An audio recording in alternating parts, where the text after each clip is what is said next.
وہ ان کے حق کا واسطہ قبول فرمائے، ہمیں معرفت معصومین، مودت آل محمد، ولایت علی بن ابی طالب، عزاداری حسین اور انتظار حجت نصیب فرمائے۔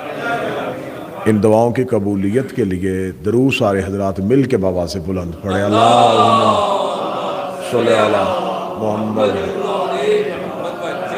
ایک دعا کی اور زحمت فرمائیں گے، ہمارے برادر ذاکر اہل بیت یہ بیمار ہیں، شہزادی کی عزت کا صدقہ میرا مالک انہیں کلی صحت عطا فرمائے، ان کا سایہ ان کی اولاد کے سر پہ قائم اور دائم فرمائے۔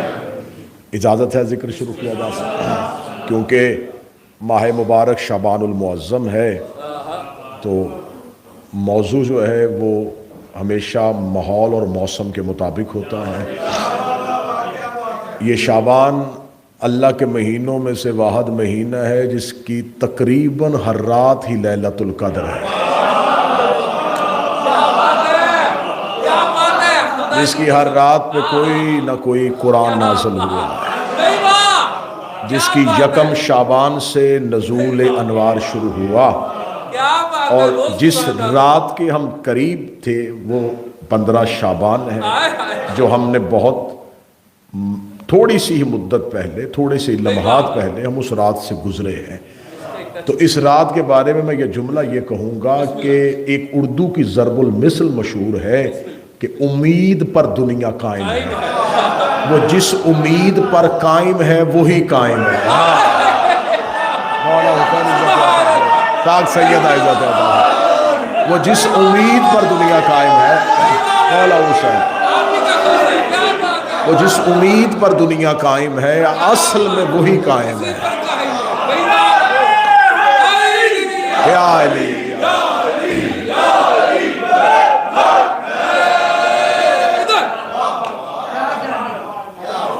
اور آپ پوری دنیا میں جائیں، ہر شہر، ہر گاؤں، ہر علاقہ، ہر ملک اپنا منفرد مزاج رکھتا ہے، کیونکہ ذکر حسین ابن ابی طالب، حسین مولا اور علی ابن ابی طالب علیہ السلام کے وسیلے سے پوری دنیا میں جانے کا ایک سلسلہ بنتا ہے، تو ہر جگہ کے لوگوں کا مزاج ہوتا ہے۔ جس بارگاہ میں میں اب ذکر کی تلاوت کرنے لگا ہوں، اس بارگاہ کا اپنا مزاج ہے، تو لہٰذا میں آپ کے مزاج کو سمجھتے ہوئے موضوع منتخب کیا ہے، اور موضوع ہے سرکار حجت۔ اسی موضوع پہ گفتگو کرتے ہیں۔ خداوند متعال نے قرآن مجید میں ارشاد فرمایا هو الذی ارسل رسلہ بالہدی ودین الحق، وہ اللہ وہ ہے جس نے ارسال کیا، بھیجا اپنے رسول کو دین حق دے کے۔ میرے اللہ جب تو نے دین کہہ دیا تھا تو حق کیوں کہا؟ خدا نے کہا دین کہہ دیتا تو ہر کوئی کہتا میرے دین کی بات ہے،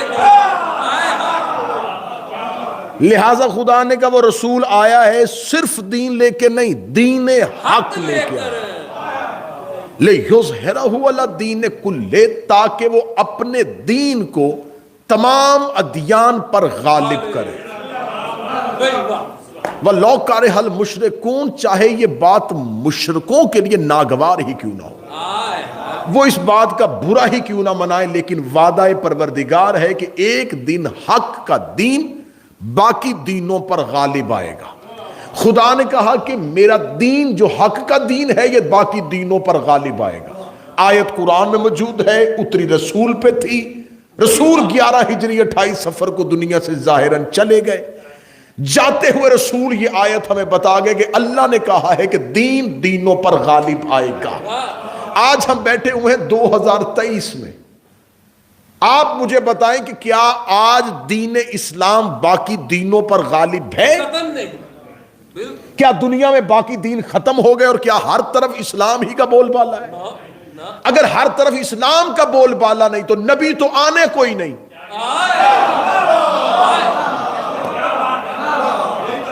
نبی تو اترنا کوئی نہیں۔ خدا نے قرآن میں وعدہ کر دیا ہے کہ میں دین کو دینوں پر غالب کروں گا۔ میرے مالک یا تو کہہ دیتا کہ میں کوشش کروں گا کہ غالب کروں، تو نے کہا میں نے کرنا ہی کرنا ہے، اور جو تو کہہ دے وہ تو کر دیتا ہے۔ نبی دنیا سے چلے گئے، آیت آج بھی قرآن میں ہے۔ اب مسلمانوں کے پاس دو رستوں میں سے ایک رستہ ہے، دونوں میں سے مرضی کا چنو، یا تو آیت قرآن سے واپس لے لو کہ یہ دعویٰ پروردگار تھا ہی نہیں، یہ اللہ کا دعویٰ ہی نہیں ہے، کیونکہ یہ دعویٰ آج کے ماحول میں سچا ثابت نہیں ہو رہا۔ آج کوئی یہودی کہے گا تمہارے قرآن میں آیت ہے کہ دین دینوں پر غالب آئے گا، تمہارا اسلام تو غالب ہی نہیں ہے، بتاؤ قرآن کی صداقت کہاں جائے گی؟ یا تو قرآن کی صداقت پہ انگلی اٹھانی پڑے گی یا ماننا پڑے گا کوئی آئے گا جو دینوں کو غالب کرے گا۔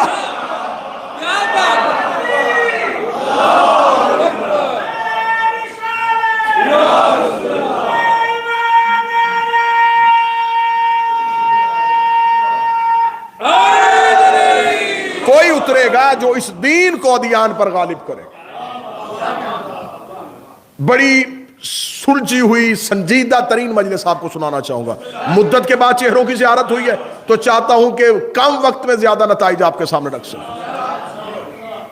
اور میرے بھائی کا حکم تھا نصر کا، اور الحمدللہ اسی حکم کو، اسی وعدے کو نبھانے کے لیے مجھے صرف 3 دن کے لیے یہاں آنا پڑا، صرف اس وعدے کی تکمیل کے لیے کہ میں بھائی کے سامنے سرخرو ہو سکوں۔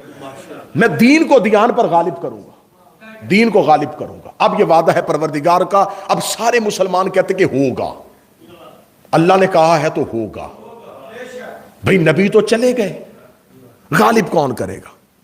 اب مسلمانوں کے جتنے فرقے ہیں ان میں سے واحد ایک متفق ترین عقیدہ ہے، عقیدہ مہدی، جو تمام مسلمان فرقوں کے درمیان اختلاف نہیں ہے۔ ہر فرقہ یہ کہتا ہے کہ ایک امام آئے گا، کوئی فرقہ اس میں یہ وجہ اختلاف ہے ہی نہیں۔ یہ خلافت علی نہیں، امامت مہدی ہے۔ کہ کوئی تسلیم کرے کوئی نہ تسلیم کرے، سب نے تسلیم کیا۔ میں فرقوں کی بات نہ کروں گا، میں پھر بھی حق بجانب ہوں۔ ادیان عالم متفق ہیں، ہر مذہب کے ہاں انتظار ہے۔ یہودی بھی کہتے ہیں کہ ایک آئے گا، عیسائی بھی کہتے ہیں کہ کوئی آئے گا، ہندو بھی کہتے ہیں کہ کوئی آئے گا۔ حتیٰ کہ میں نے پڑھا ہے کہ جو دہریہ مذہب ہے، جن کی ہاں کوئی وجود نہیں ہے اللہ کا، جو لا مذہب ہے، وہ بھی یہ کہتے ہیں کہ کوئی اللہ نہیں، لیکن یہ دنیا کسی وجہ سے ختم ہوگی۔ یعنی کہ وہ امام کا نہیں، وجہ کا انتظار کر رہے ہیں۔ لیکن تمام ادیان، تمام مسالک، پوری کی پوری انسانیت متفق ہے کہ اس دنیا کے ختم ہونے سے پہلے کوئی آئے گا۔ اب میں ادیان عالم پہ جاؤں گا تو بہت لمبی بحث چلی جائے گی، یہ تقریر اشروں پہ محیط ہو جائے گی۔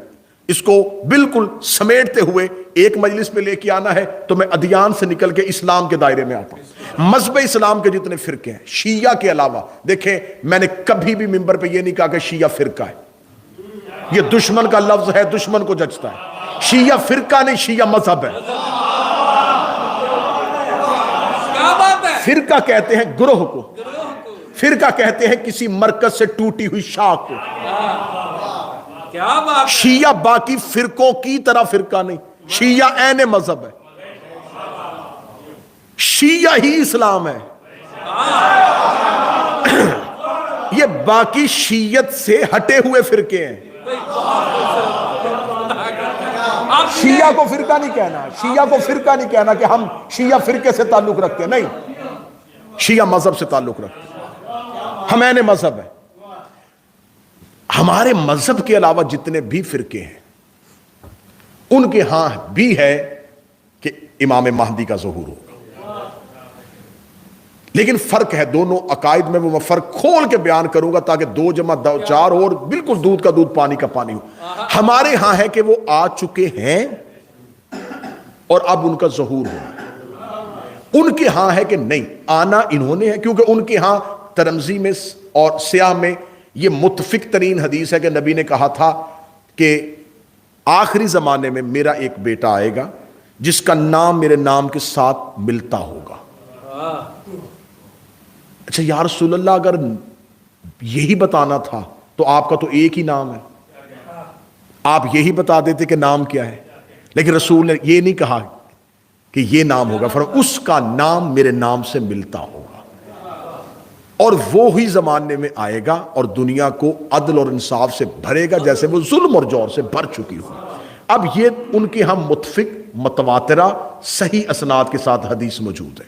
اب انہوں نے آ کے اس حدیث میں تھوڑی سی اپنی طرف سے ایڈیشن کیا ہے، وہ کہتے ہیں آنا ہی اس نے ہے جس کا لقب مہدی ہے، لیکن وہ ابھی پیدا ہوں گے، پھر جوان ہوں گے، اور پھر وہ زمانے کے سامنے ظاہر ہوں گے، لہٰذا ان کے ہاں کہ امام مہدی جو ہے انہوں نے ابھی پیدا ہونا ہے۔ ہم کہتے ہیں کہ وہ آ چکے ہیں، انہوں نے ظاہر ہونا ہے۔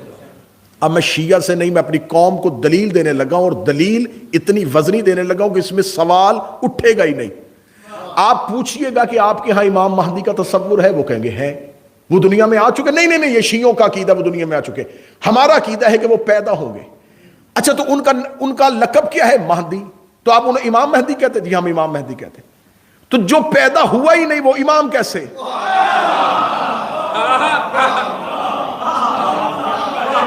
جو ابھی پیدا ہی نہیں ہوا وہ امام کیسے بن گیا؟ تو آپ کے ہاں تو امامت کا یہ تصور ہی نہیں ہے۔ تو اگر آپ نے یہ مان لیا ہے تو پھر آپ کو یہ ماننا پڑے گا کہ اگر آخری پیدا ہونے سے پہلے امام ہو سکتا ہے تو پہلا اترنے سے پہلے امام کیوں نہیں ہو سکتا؟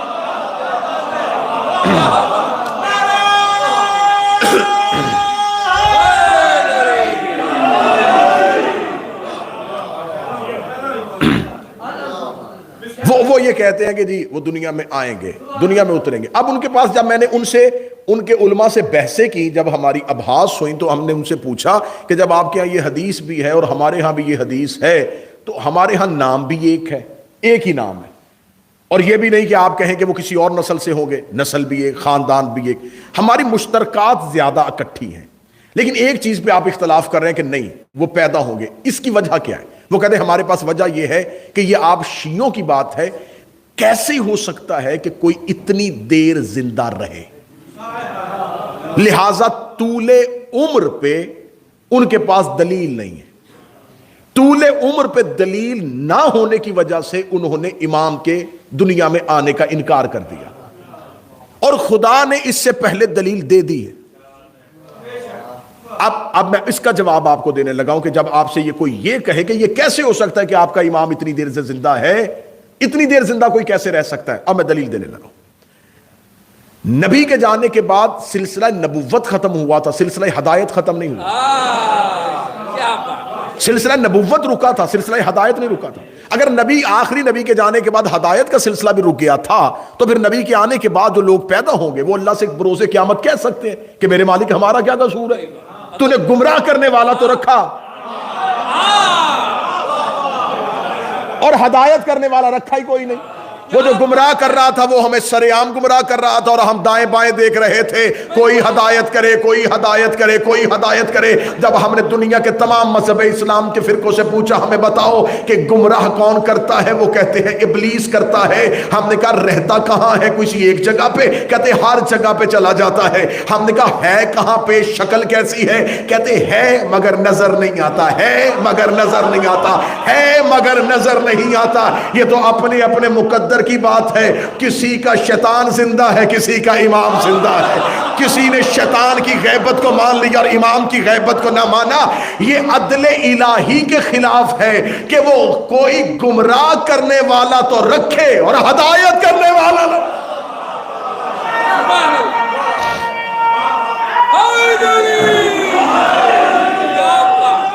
بسم اللہ۔ اگر کوئی گمراہ کر رہا ہے اور نظر نہیں آ رہا تو کوئی ہدایت بھی کر رہا ہے اور نظر نہیں آ رہا۔ اور یہ بالکل خلاف عقل عقیدہ ہے کہ کوئی چیز نہ ہو، نظر نہ آئے تو اس کے نہ ہونے کی دلیل ہے۔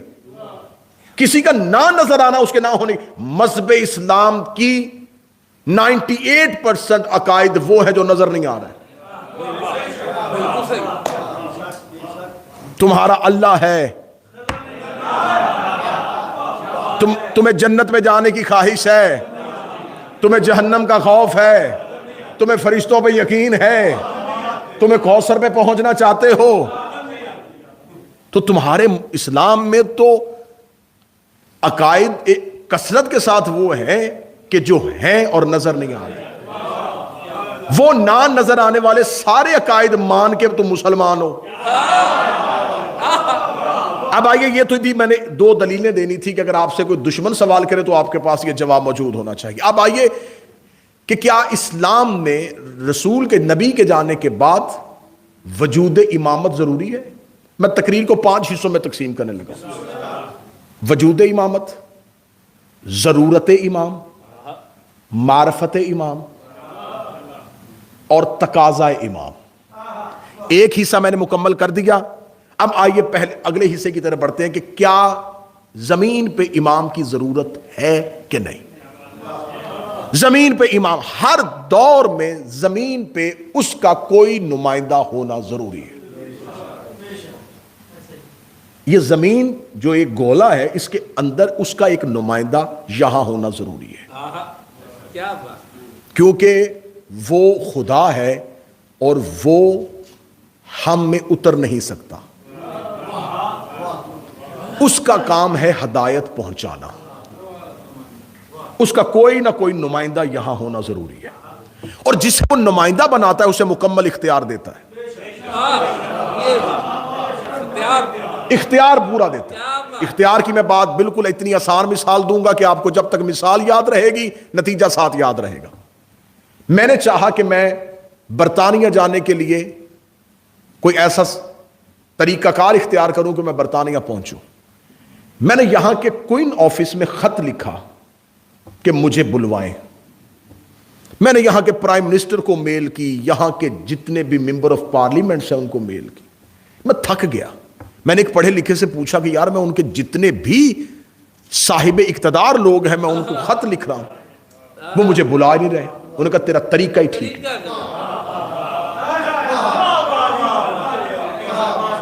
میں نے کہا پھر کون بلوائے گا؟ انہوں نے کہا تیرے ملک میں ان کا ایک نمائندہ بیٹھا ہے,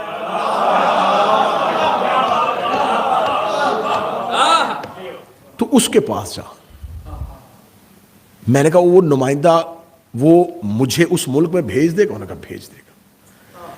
میں اس کے پاس گیا. میں نے کہا جی میں UK جانا چاہتا ہوں. انہوں نے کہا جی کاغذات دکھائیں. میں نے کہا کاغذات وہاں جا کے دکھاؤں گا. تجھے کیوں دکھاؤں؟ اس نے کہا مجھے میرے ملک نے یہ اختیار دے کے بھیجا ہے کہ میں کاغذات دیکھ کے فیصلہ کروں گا تم میرے ملک میں جانے کے قابل ہو یا نہیں. اللہ جانے کہاں چلا گیا مجمع. میں تو زور بھی نہیں لگا رہا کہ تاکہ تمہارے ذہنوں پہ برا نہ گزرے.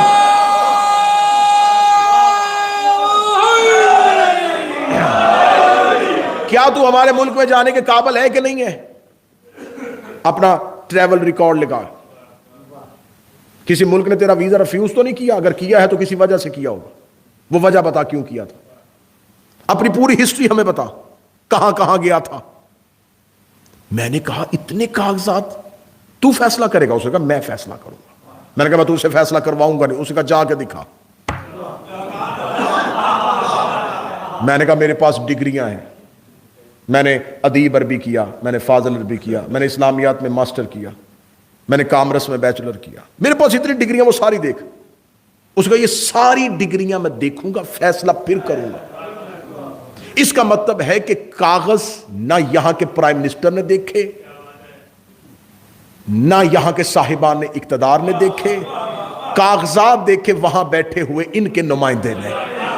خدا نے کہا میں نے زمین پہ اپنا ایک نمائندہ بنایا ہے, تم نے اپنے اعمال اس کے سامنے پیش کرنے ہیں. نمازیں سیدھی میری طرف نہیں بھیجنی, میں نے امام بٹھایا ہوا ہے. میرے مالک قرآن سے کوئی دلیل دے کہ ہم نے اپنے اعمال امام کو دکھانے ہیں. خدا نے کہا جتنی مرضی ٹکرے مار, جتنا مرضی بھوکا رہے, جتنے مرضی میرے گھر کے طواف کر, میں قیامت والے دن آواز دے کے کہوں گا یوم نادو کل اناس بامامہم, اٹھاؤ انہیں ان کے امام کے نام پہ.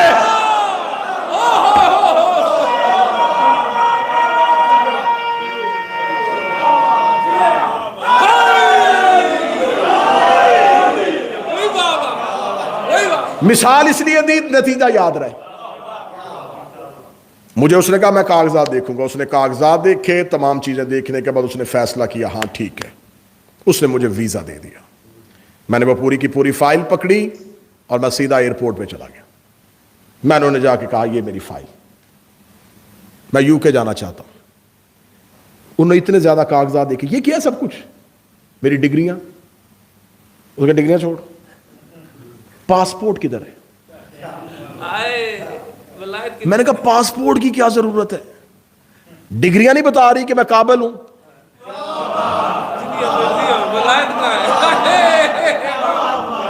اس ملک کے نمائندے نے میرے کاغذات دیکھ کے مجھے ویزا دے دیا ہے۔ انہوں نے کہا پاسپورٹ کہاں ہے؟ بغیر پاسپورٹ کے تو سفر نہیں کر سکتا۔ جو یہاں کے بچے بیٹھے ہیں جا کے دیکھنا، پاسپورٹ کو عربی میں کہتے ہیں جواز۔ اب اٹھاؤں سنی کتاب پڑھوں ایک صحابی کی روایت، اس کا قیامت تک کوئی بندہ پولیس سرات پار نہیں کرے گا جب تک علی کی محبت کا جواز نہیں ہوگا۔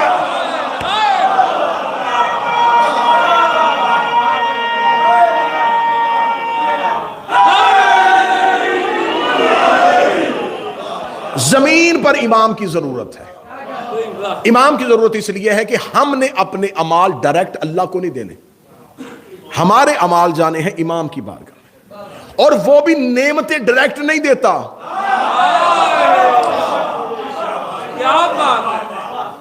وہ بھی امام کے حوالے کرتا ہے۔ دیتا وہی ہے، دیتا وہی ہے، دیتا ان کے وسیلے سے۔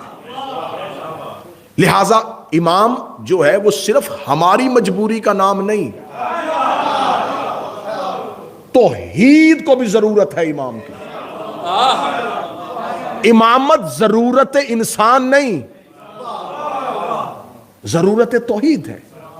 اللہ چاہتا ہے کہ وہ، لہذا وہ خدا اپنی نعمتیں اس تک پہنچاتا ہے کیونکہ اس نے فیض پہنچانا ہے۔ بات مشکل ہوگی لیکن مجھے آپ کی سماعتوں پہ بڑا یقین ہے، بات سمجھیے گا۔ زمین کا ایک ریت کا ذرہ، ایک چیونٹی کا منہ اور ایک چھوٹا سا پتا بغیر اس کے فیض کے لمحہ نہیں گزار سکتا۔ کیا بات ہے! بحیثیت خالق یہ اس کا فرض ہے کہ وہ اپنی ہر مخلوق تک اپنا فیض پہنچائے۔ یہ اس کا فرض ہے کہ وہ فیض پہنچائے۔ اب اسے فیض پہنچانا ہے امام کے ذریعے۔ فیض آئے گا امام کے پاس، امام آگے مخلوقات تک وہ فیض پروردگار پہنچائے گا۔ اب میں اس کی ایک اتنی اچھی یہیں پہ ایک دلیل دینے لگا ہوں۔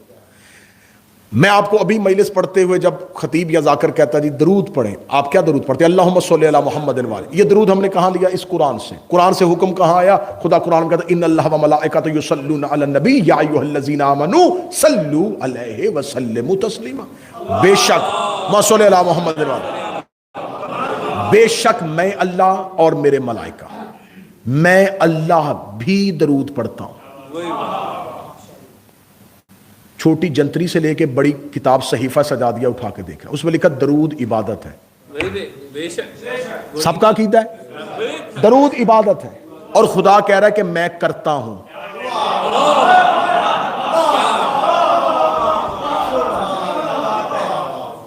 میں تو بالکل سامنے بیٹھا ہوں، ابھی بات کریں، یا تو یہ کہیں درود عبادت نہیں، درود عبادت ہے۔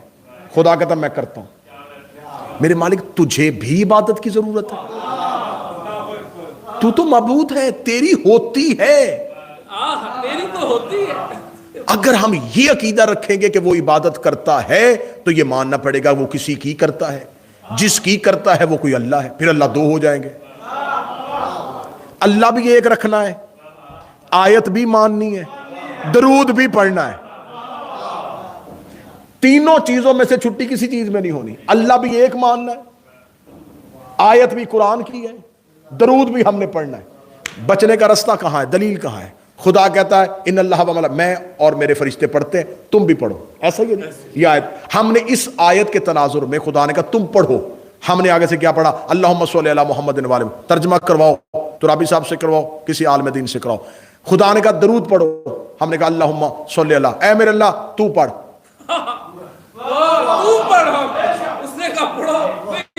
اللہم صلی علی محمد وعلی محمد، اس کا ترجمہ کیا ہے؟ اے میرے اللہ تو درود پڑھ محمد اور آل محمد پر۔ اس نے کہا صلو علیہ، تم پڑھو، ہم نے کہا تو پڑھ۔